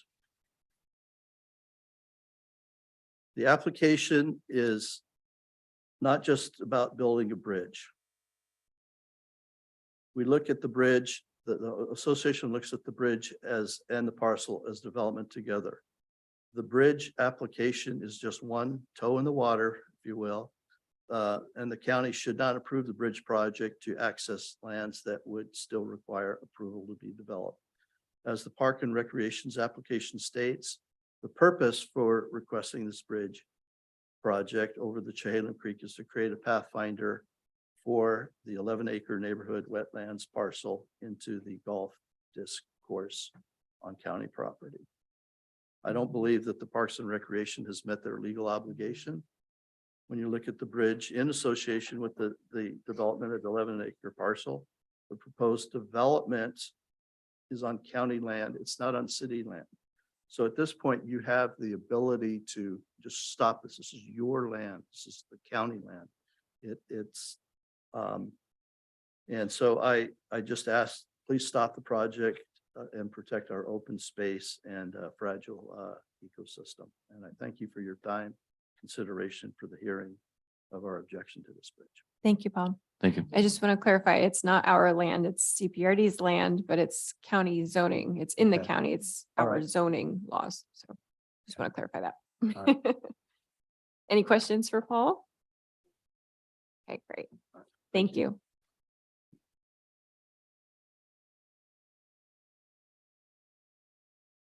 Okay, is there any further testimony in opposition to the application? And if you're online, please raise your hand.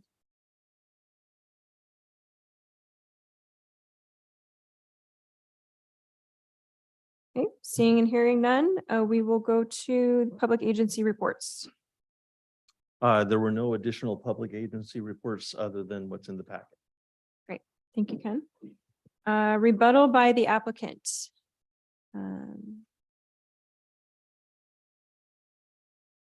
Welcome. How are you? Good Morning. morning. I'm John Bridges. My address is 515 East First Street. I first had a question for Mr. Friday. Sure. The first person who testified, I believe, said he wanted a postponement. Are you gonna view that as a request for the record to remain open? I don't know. I was gonna see what the board, if the person wanted to have the 7 days, they were actually asking for CPRD to present a map. So I don't know if you're wanting to have that 7 days to present the map. I didn't interpret their request to be that they wanted the 7 days, but rather that they thought this should be postponed until CPRD supplies an overall plan of the property. So I probably need some direction from the board then. You can decide that that request for postponement was a request to leave the record open. If that was how you interpreted it, then I wouldn't go into my rebuttal. I would reserve the right to do that as part of that process of leaving the record open. But if it's not interpreted as a request to leave the record open, then I'll just go into my rebuttal comments. Well, I see this as not it's premature for us, this board, to dissect the master plan or the site design for this park. This is a land use issue. First and foremost, we have to decide whether or not you have authority to build the bridge in the first place. So that wouldn't really, in my mind, gain anything from my perspective. We have not cleared the first hurdle of whether or not you have land use authority. Okay. So it doesn't really matter to me whether or not we see a master plan or not. I've read what I've read. I'm fully aware that this is part of a trail system. So I see that, but the first question we have to get past is, do you have authority to do it? Okay. Thank you for that clarification. As with all of rebuttals, it's going to be kind of scattershot because I'm responding to a variety of comments. One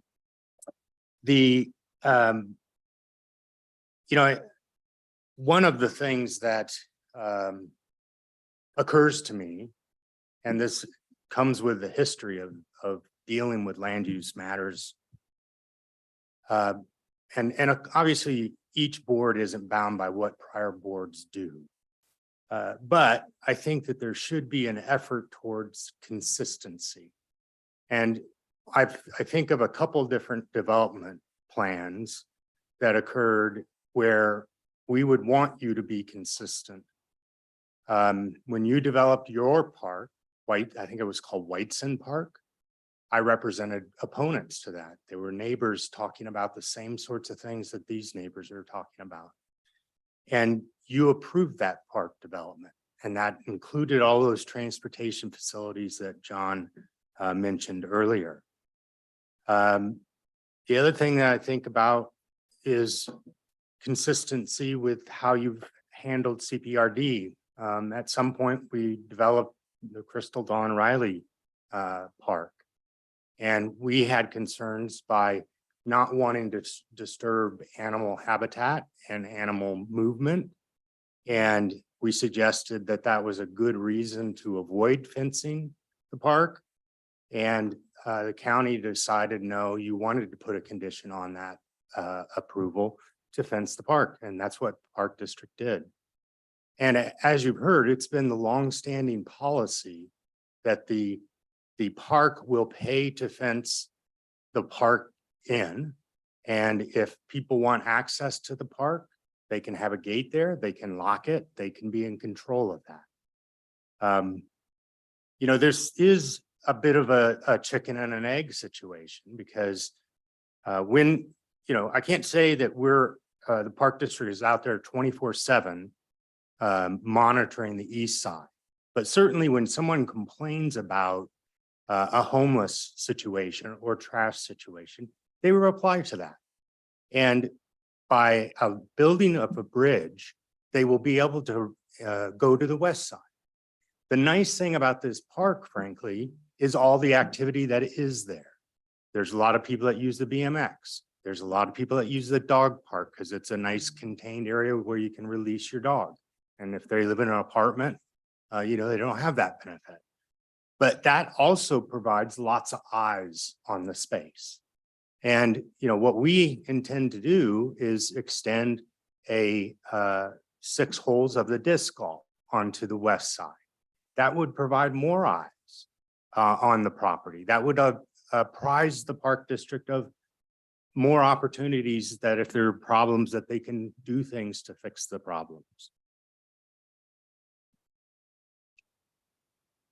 Mr. Abrams, can I ask really quick, do you remember what year the Whiteson property, all of that occurred? Ken knows. Maybe that Ken one. knows. Both Kens know. Both Kens know. I think it was, wasn't it 2012?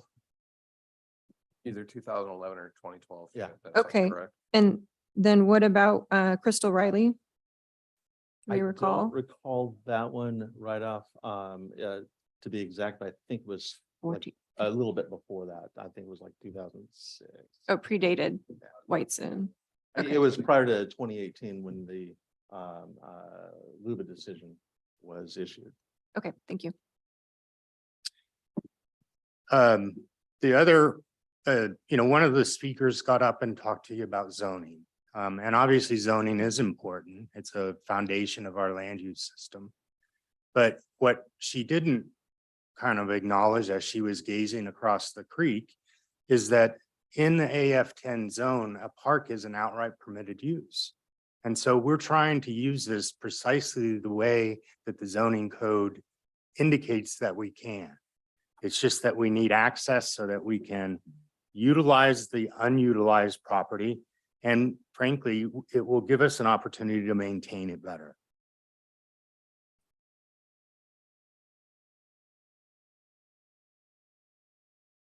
I think that's all the rebuttal comments I have, unless there's any questions that any of the commissioners have. Commissioners, questions? None, thank you. Just to clarify, did CPRD, was it gifted this land or did you buy it? They bought it. They bought it. Yeah, Okay. and I guess another piece on that issue is that this is an old dump.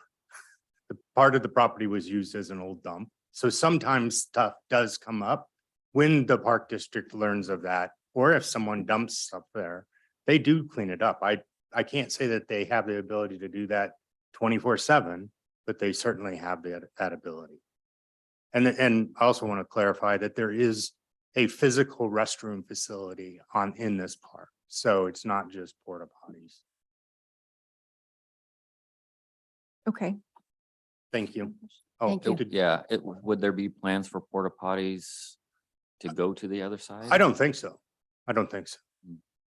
I mean, part of lots and lots of parks are built on floodplains because it's the kind of perfect place you can not build structures, right? Theoretically, you could build something that would sustain or be sustainable in a floodplain, but that isn't a floodplain. Yeah, I was just thinking Mhm. not more permanent, but temporary. Yeah, Because, I mean, one of the concerns was somebody's not gonna traipse right back to the stationary restrooms. They're gonna take care of business on the other side of the bridge while they're disc golfing. Yeah, I mean, we certainly would consider putting a porta potty on that side. I don't see why that couldn't occur if that's what, perhaps you condition the approval on that. And it would be I guess the condition in my mind would be during the summer months or the time that it's accessible and being used, that sort of thing. Great, thank you. right, Appreciate thank it. you. Okay, we move on to staff recommendation. Yes, and really, this application wasn't denied because it was a park application. It was denied because it's a transportation facility. And regarding transportation uses, the property is zoned AF10, ag forestry small holding. In 2018, a case went to the Land Use Board of Appeals related to the placement of a trail within an abandoned railroad right-of-way. In the decision, it was noted that roads, highways, and other transportation facilities were listed as a conditional use in the exclusive farm use zone, but there was no corresponding list of transportation facilities in the F10 zone. The decision stated 501.02 and 501.03, which is the F10 zone, lists the permitted and conditional uses allowed in the F10 zone. Petitioners are correct that neither 501.02 nor 501.03 lists a recreational trail or similar transportation facility as an allowed use. Yamhill County zoning ordinance 501.04 states that uses of land and water not specifically mentioned in this section are prohibited in the AF10 district. Thus, petitioners appear to be correct that the proposed recreational trail is prohibited in the AF10 zone. As the proposed use is not listed as a permitted or conditional use in the AF10 zone, the criterion in section 901 of the Yamhill County zoning ordinance is not met, and we recommend denial. Thank you, Ken. Okay, thank you everyone for your testimony. I'm going Thank to you. close the hearing and open us up for deliberation, commissioners.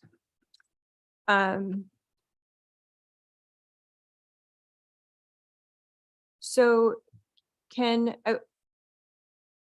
you sort of clarify what the AF10 zone is considered? Is it considered ag? Is it considered forestry? Is it considered rural residential? It's rural residential, and actually it's a zone I wish we could have renamed, but we actually had presented it. I shouldn't say we, I wasn't here at the time, but in the 1970s, it was presented as a farm zone, but the state didn't believe it 10 acres was enough for a commercial farm, so they had us designate it as a rural residential zone. So it's supposed to be this kind of transitional area between exclusive farm use and more higher density rural residential zones. So it's a little bit of a hybrid. It allows farm uses in the AF10 zone. It also allows a single family dwelling as an outright permitted use. Okay, so some of these examples that were offered in terms of approving a bed and breakfast with a driveway and a parking lot, right? Those are more of the agricultural use. Yeah, well, those uses are also allowed in And the they're also permitted. agricultural zone. I don't believe that the driveway is not something that we approve. It's actually something that is approved by the Public Works Department. So when we're looking at a conditional use, we really don't have an application for a driveway. Similarly, a transportation facility talks about the movement of people. I don't consider a parking lot to be moving people, rather than it's just rather a place where you would park a vehicle. But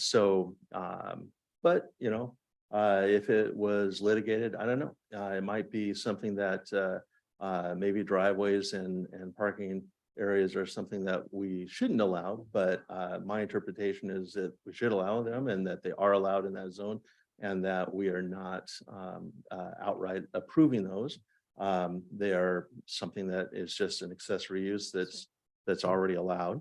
But as with any land use decision, a copy of it goes to the Board of Commissioners. So if there was any concern about that, the board can always bring it up on their own motion, or if there's concern about any sort of approval like that, the public can also take it up on their own motion. On this one, I think it's very clear that this a footbridge is a transportation facility that is for the movement of people across a creek. Okay. So I mentioned earlier that I felt that it was premature of us to start to, dissect some of the plans and the master plan, the site design, where everything's going to go, what the bridge is going to look like, what the permits are going to be. I hesitate to go there because first and foremost, we need to determine whether or not there's authority per our zoning codes for this to even exist. I would argue that, some of the examples that were given, White Center, Crystal, Riley Park, predate the 2018 decision by LUBA, which ironically came about because of a bridge and a trail that was going to be open to the public, a transportation facility, right? We're not talking about private landowners having their own trail on their own property. This is public property. CPRD is a taxing district, is a public district, and the public will be accessing this park. They already do. The purpose of the bridge is to expand the park, expand the trail system. And that was pretty clear through the testimony. So ironically, we had a case, the Yamhill Trail, that made it all the way to LUBA and LUBA came back with a decision that in part says that a recreational trail or the transportation facilities that go along with it, like the Stag Hollow Creek Bridge, are prohibited in the AF10 zone. And since then, we have had discussions about, does this mean roads? We can't have roads. What does this mean? How do we define transportation facilities? That conversation is ongoing. In fact, we've had it multiple times as a board here and pushed it back to the Planning Commission to say, please give us clarification, please give us some justification as to why we should allow roads or why we should allow public trails in certain zones. That conversation doesn't even begin until next month. So in my view, before we get into any specifics, I don't see that there is land use authority for CPRD to build a bridge, which is a transportation facility for a public trail. Until we have further clarification from the Planning Commission, whatever they decide, whatever they recommend to the board, then has to be considered. That's not going to happen for potentially months. So, at this time, it does appear that 2018 case or ruling really has pushed us back into this mode of having to clarify what do we mean in our zoning codes. And so I don't see a way that we could approve this based on that. Commissioners? Chair, I have a question. There was a reference made to 47 projects in 20 different approvals regarding prior approvals. Does that ring a bell, and can you address those? Yeah, I maybe I wasn't specific enough, but those are the driveways and parking lots. I think there might have been a loading zone in there, and those driveways are not something that the county planning department has applications for, and we don't send notice out on. It's something that if someone wants a driveway, they go to the Public Works Department, they make an application, Public Works comes out, takes a look at the site distance, make sure that it's safe. So, I don't believe in our conditional uses that we are approving driveways.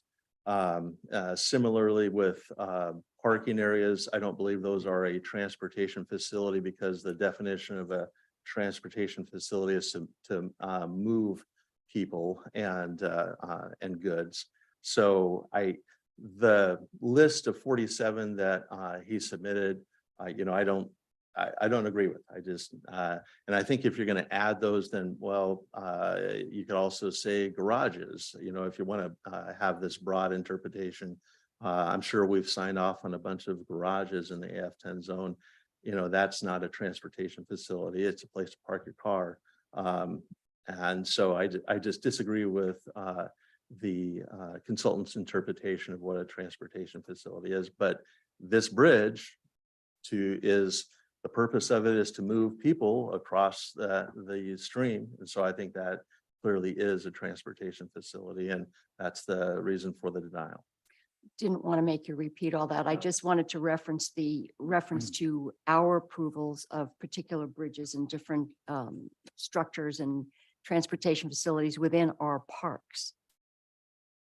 I don't think we've had any other than there was a bridge that was in the exclusive farm use zone. I can't remember the park, but that was the only one that I thought of but that transportation facility is listed as a use in the exclusive farm use zone. It's just not listed as a use in some of the other zones.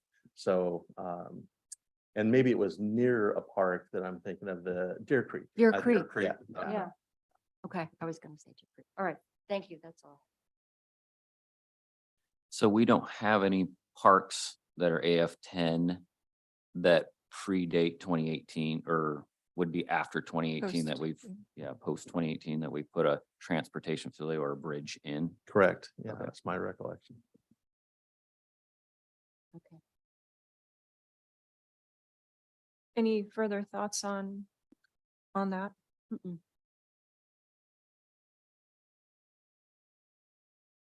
Okay.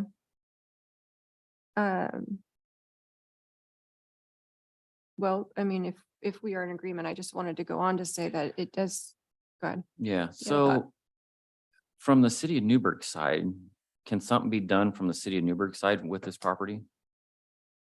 Yeah, I don't have expertise to speak for the city of Newburgh, but I think it's pretty good evidence that, you know, they approved a bridge on their side and our office had made that as a strong encouragement and suggestion that, you know, if they want to explore that, they probably ought to have the property taken into the city limits in Newburgh. And I don't know why they decided not to, but they just decided not to. So that would be a process of asking the city to annex the other half of the park. Correct. And it is a long and exhaustive process, and maybe that was an explanation as to why, but you know, I think there is another option open to them based on what they submitted yesterday from the as far as the decision from the city of Newburgh to approve the use. Okay. But even if they go down that route, there's still involvement from the public. The Correct. neighbors would still be involved. Okay. Correct. There would be requirements for notice and for hearings, and there would also be a Newburgh Urban Area Management Commission hearing because there would be an expansion of the urban growth boundary. So yes, it would be Right. something that the property owners in the area would be notified of. Okay. Well, is there a motion? Cheryl, I would move that we uphold the planning director's decision to deny the application. Thank you, Commissioner Starrett. I agree. I think that we are sort of in a weird space because we are pending some clarification from our planning commission. And this has been a multi-year conversation that we've been having. So it just happens to be, I guess you could consider it bad timing unless the planning commission decides that they don't want trails in these zones. But what I will say is that I hope the folks from CPRD are listening. It sounds like there's some significant concerns around safety of the parks, maintenance of the parks. Considering the makeup of this, at least this half of the park being a wetland, and even in the summertime, you have to have muck boots on. It really is kind of a head scratcher as to why this is where the investment is going, if it doesn't sound very feasible. So I would encourage even the residents who came today to start showing up to those CPRD meetings and demanding answers, because, it seems like a significant investment for something that may not pencil out the way that you would like. So with that, if there's no further discussion, questions? Just want to make one more comment. Mr. Bridges, you said this would give us an opportunity, this bridge would give CPRD an opportunity, I believe it was you who said this, to maintain it better. And then they would have that ability. Just looking over the years at CPRD does not have a good track record of maintaining the properties that they do have. We've heard lots and lots of over the years, folks talk about that. So if we're hearing that there's a significant issue with the maintenance of the existing park, and then we're told this will give us an opportunity to maintain it better. If the existing parks are not being maintained in any satisfactory standard, I don't know why expanding this would give any more opportunity, because CPRD has had that and not really lived up to that expectation by the community. So I would just echo concerns about maintenance issues. Thank you. And John, I just realized I said your name wrong, completely wrong. So I apologize for that earlier. I said the wrong last name. So I apologize for that. Okay. If there's no further discussion, Commissioner Starrett moved to uphold the planning director's decision. All those in favor signify by saying aye. Aye. Aye. All opposed, same sign. Great, thank you. Motion passes. And we will schedule findings for 3, okay. Okay, so we will schedule findings for May 4th. Well, Thank you. And thank you everyone for coming and attending. thank you.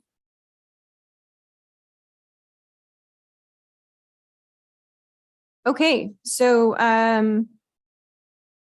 that brings us out of our public hearings and into announcements. Commissioners' announcements. Go ahead, Commissioner. Sorry, we're not adjourned yet. We still have a little bit of meeting left, so. So update for, I went out to Willamina for their city council meeting and mentioned openings on the Parks Board. So they're gonna Oh, good. ask around, see if anybody's interested in applying, and Great. also soil and water meeting.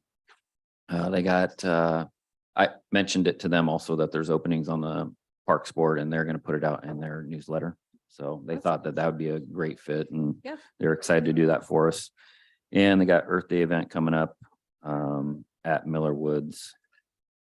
And I got flyers for that if you guys want it. It's April 22nd, Earth 9 to Day. noon, Earth Day, and they got a flyer. There's no public works meeting this week, so I got no updates from that. And that's all I got. Great, thank you. Chair, I have a couple of things, just that we all attended the AOC Legislative Committee, and there was lots of discussion about how the counties will be impacted by a number of bills pending in the legislature. We talked about a variety of different things from aid and assist, behavioral health, the pending firearms bills, those types of things. There was a Safe Families training yesterday that I attended. Safe Families, we are one of the 14 counties that have Safe Families, which is a diversion from foster care. And we have a rather involved community doing that. It's good work. We did our jail tour. We had some observations about obviously things that the sheriff can't address right now because of the facility regarding lighting and natural lighting and exercise, those types of things. I will be meeting with the new CEO of Willamette Valley Medical Center this afternoon. One of the first questions we'll be asking about the timing of the detox center, which they are, really getting behind. And the Oregon Firearm Safety Coalition is getting bigger, working more with military cultural awareness and the construction industry risks to folks who are at risk for suicide ideation and self-harm. So just a couple of those things. And yeah, thanks. Oh, and the mission. We visited the mission. Yes, that was a great tour. Let's see, a couple things. So we did the jail tour. We are obligated by statute to tour the jail and make sure it is, and the juvenile center to make sure it's safe and the facilities are clean and the folks who are in our care are well taken care of. We did that on Tuesday and satisfied that requirement for the year. And then Tuesday was also the McMinnville Safety Task Force meeting. Several folks attended that, business owners, McMinnville Fire. Let's see, Counselor Gary. I don't believe there was any McMinnville police officer representation there, but great discussion. We are trying to solve the problem of how the city of McMinnville PD intersects with our jail and with our sheriff's deputies. And how our court system works versus their muni court and how we can better align those so that people are not just being booked and released right away. They're actually being held and arraigned. And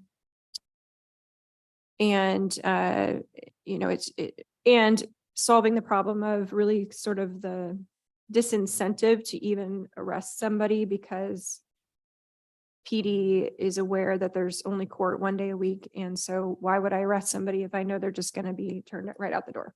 It's a lot of work. So we're trying to solve some of those problems and really push back on some of the crime that's rising in McMinnville and affecting our small business owners, especially along 3rd Street, but other places as well. So more on that soon. Our sheriff has agreed to meet with the police chief from McMinnville, as well as a couple of other folks from our jail. And so hopefully we can get everybody on the same page and working under a system that works together so that we can see some improvement.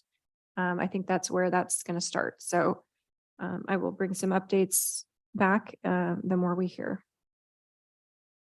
And I think that's it. Any further announcements? Nope. Okay. I will adjourn the Board of Commissioners formal session for April 13th, 2023. It is 10:23, or sorry, 12:23. Thank you. Thank you.